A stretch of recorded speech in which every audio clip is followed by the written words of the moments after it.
Hello po sa ating lahat. So, pamilya ni Beyonce ay nagkaroon nga po ng trauma. So, yan po yung pag-uusapan po natin. So, ano yung tawag doon? Ano sa hinaharas? Yung ganon?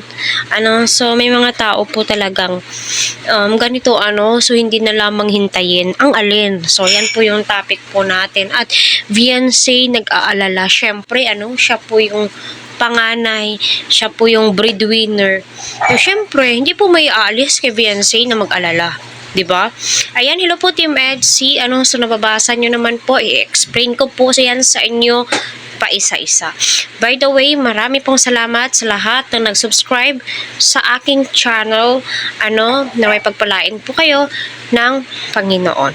Patuloy po natin suportahan si Kalinga Prab, Kuya Val, at ang buong team. Huwag po natin skip ang kanilang ads. So, alam naman po nating lahat, kahit na kaangat na po sila Beyonce, hindi na po sila nahihirapan sa daily expenses po nila. Yung pang araw-araw po nilang pinoproblema ngayon ay naibsan na po. And syempre, may savings na po si Beyonce at never po siya or never mo pong makita kay Beyonce na lumaki ang ulo niya. 'Di ba? Still, nakaapak pa rin po yung dalawa niyang paa sa lupa. 'Di ba kasi may mga iba kahit na marami ng savings, milyon ang bahay, ay kita po natin na lumalaki ang ulo. Pero never mo pong makita kay Beyonce.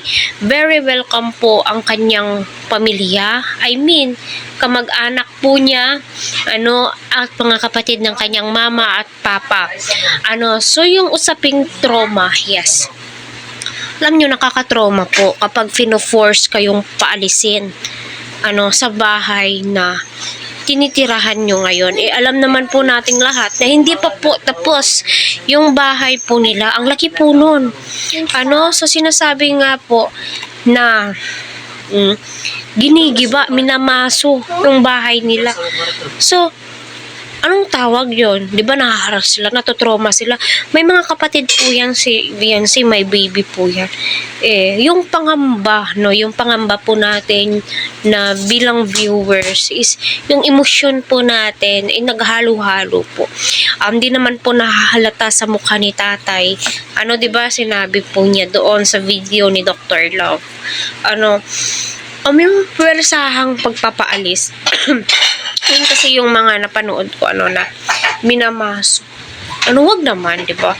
Ilang buwan na lang or ilang araw na lang matatapos na po ang bahay nila Beyonce. Aalis naman po sila diyan. So, baka pwedeng bigyan ng palugit. So, ewan ko bakit may mga ganitong tao. Inggit mong tawag doon. Yung ganon, yung tipong hindi nasisiyahan sa mga natatamasa ng iba. Alam naman po nating lahat na si Beyonce at ang pamilya po niya ay hindi po madamot.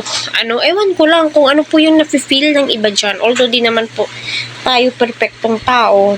Hirap naman po humusga kasi wala po tayo sa katayuan nila kung bakit po nila nagagawang gibain po iyon. So, kita naman po natin na nai-improve po pansamantala yung bahay nila Beyonce. Yung kusina po nila, di ba, kita na po natin na half hollow block and amakan ba yun? Sa amakan? Plywood.